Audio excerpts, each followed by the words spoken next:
So today I wanted to talk a little bit about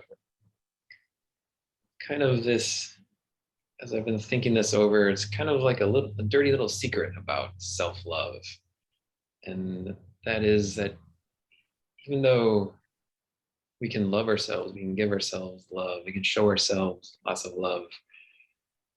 For many of us, and for myself included, it wasn't until I received unconditional love from someone else that I first was able to start loving myself unconditionally. And this is because a lot of us, we have wounds from our childhood, wounds from growing up that taught us to not love ourselves, or that wounds that caused us to close our hearts and um, and close our hearts to love, which makes it hard to love ourselves and hard to fully love in general from these wounds that we endured, often in relationships with other people. And so these wounds that we accumulate from relationships can often only be fully healed by in another relationship.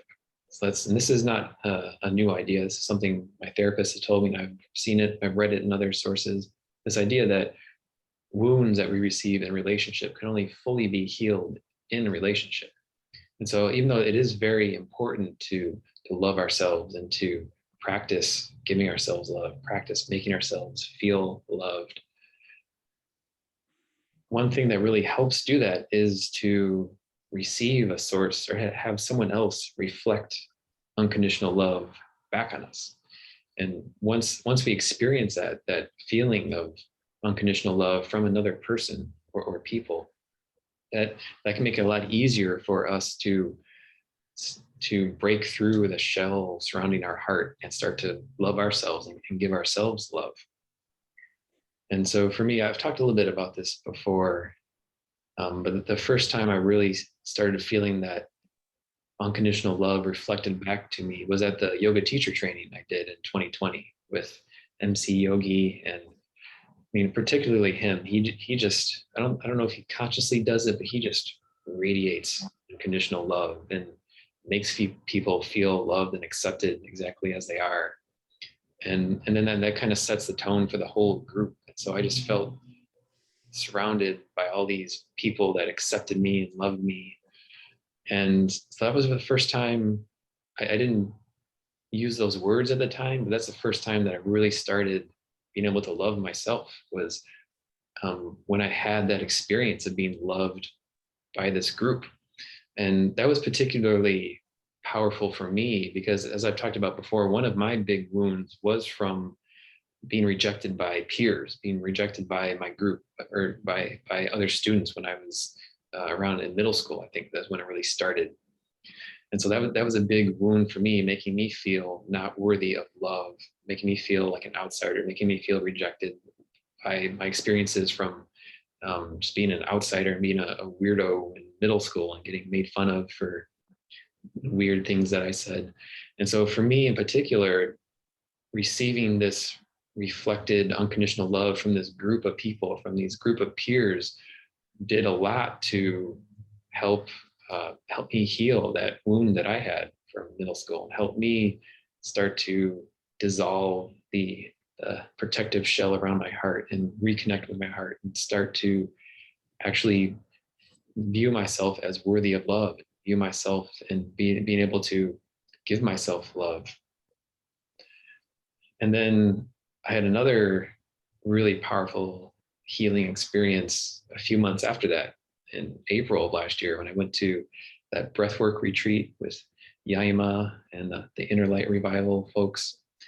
And there, I had this spontaneous healing session with this woman, Tammy, who's now my therapist. I met her at the conference, or I met her at the retreat.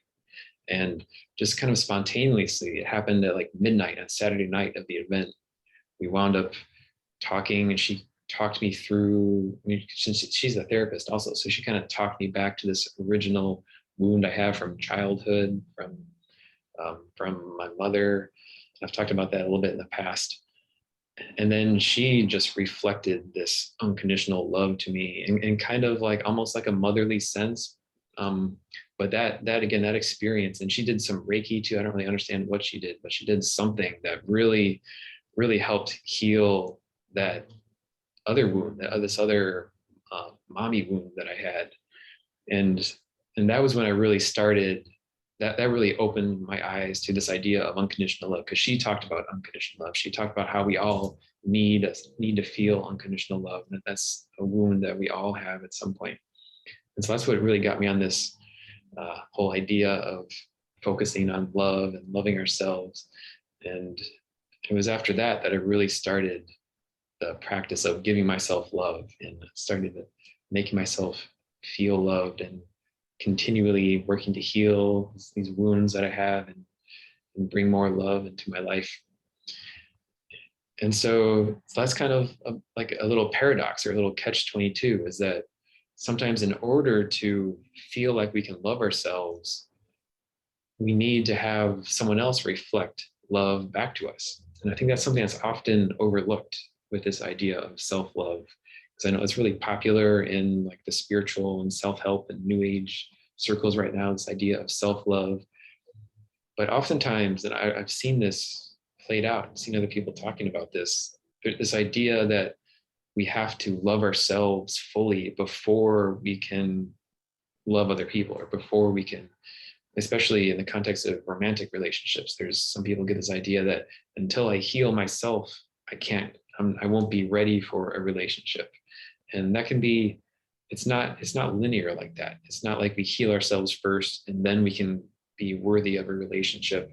They go hand in hand. So healing ourselves and healing our relationships, they play off each other. The more we love ourselves, the more we can love other people. And the more we feel love from other people, the more we can love ourselves. So it's not, we have to do one before the other. They both, we can pursue them both, and they both help us. They both help each other, and they lead to this feedback loop that allows us to bring more love into our lives in all different avenues from other people. It allows us to help open ourselves to feel love from people, allows us to open our hearts and reflect love unconditionally to people.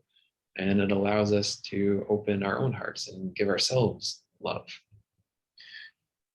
And so that's kind of, as I'm thinking through this and figuring out what I'm doing with this. And I don't know if it's become clear, but Jen and I have really started working together on this whole embracing love thing. And what we want this is to be a space where we can all reflect unconditional love to each other, and help each other with these wounds, help each other believe that we're worthy of love, and help each other feel love in our hearts from each other. And so I think, it's kind of been going on. I hope you guys have felt that or got a sense of that. Cool. Yeah. But I think we're just trying to be more conscious of that, more conscious that that is a purpose of these sessions, is to come together in community and just share love with each other and reflect love back to each other, because we all deserve love, and we all have these wounds from relationships that make us feel like we don't deserve love. And so these relationships that we have here, this collective community we have here, can help bring love and help heal those wounds that we all have.